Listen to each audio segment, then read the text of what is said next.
एमआयएमचा आमदार आहे आणि हीच एमआयएमची बोकडं ही आपल्या अहिल्यानगरमध्ये त्या दिवशी आली. एक हैदराबादहून मोठं बोकुड आलं, खुराड झालेलं बोकुड आलं आणि एक इकडे एक छत्रपती संभाजीनगरचं एक बोकुड आलं.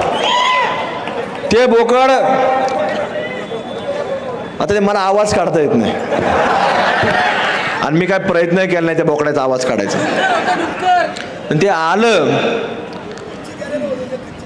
नाही, ते सगळेच खच्ची केलेले असते. मग ते बोकड आलं आणि ते काहीतरी बडबड बडबड बडबड कर. आता त्याला वाटतं आपण बोललंच पाहिजे, नाही बोललं तर आपल्यालाही लोक विचारायचे नाही.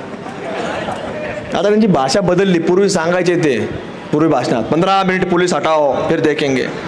अरे 15 मिनिट कशा, तू 5च मिनिट वाव दे, आम्ही सांगू. 15 मिनिट काय लागतात, 15 मिनिट बी लागत नाही, तू 5च मिनिटं सांग.